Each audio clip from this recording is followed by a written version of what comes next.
Ito na naman, unbox pa tayo. Unbox pa tayo ng mga blessings na pang ano natin, pang racket-racket, pang DIY natin para makatulong din sa pang racket-racket natin sa mga instrumento. Ito pang instrumento ko to guys, no? Or sa mga project ko sa solar ito. Kaya guys, nakita ko lang sila. Buksan ko na yan, pero ngayon ko lang din binuksan kasi ako lang mag-isa. So ito yan, connector guys. Namili po ako ng connector. Ayan o, ayan. Mura lang yan guys. Ayan o. Yan ang problema ko yan eh. Ayan o. Female connector. Ayan o. Pwede sa mga adapter. Saan? Marami. Electronic yan o. Male, female. Ito yung male adapter yan. Ayan o. So, i-connect mo lang yan. Positive, negative na siya o. Yan. Mura lang yan guys. O. Ayan o. So, pag bumili ka kasi napakadami na eh o. Ilang pieces yan, ilang female 1, 2, matibay naman no, mga matibay 1, 2, 3 4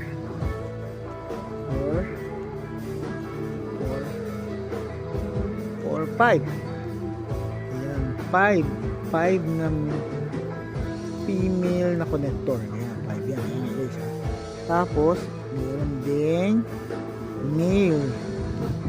Ayan o, male connector. Ayan guys, 1, 2, 3, 4, 5. Ayan o, set na siya. Pag bumili ka sa ano, mahal to. Hindi ko alam magkano.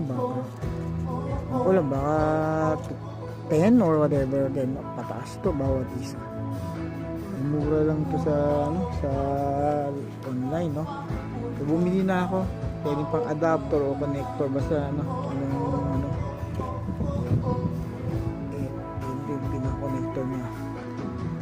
Actually plano ko itong ilagay sa ano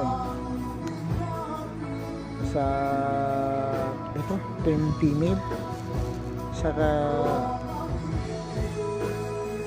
sa ano ko, sa keyboard, kasi yung keyboard ko nasira na yung connector, yung mga entry level kong keyboard. So ang plano ko, lalagyan ko nila ng ganito para dito ko sasalpak. Okay, yung adapter ko i-connect ko na lang tong female para pasok doon. Tapos naisip ko kasi ang hirap kasi nga nangyayari sa katagalan, yung mga keyboard ko ay mga luma na, 80s pa, yung mga entry level ko na maliliit no, yung ano.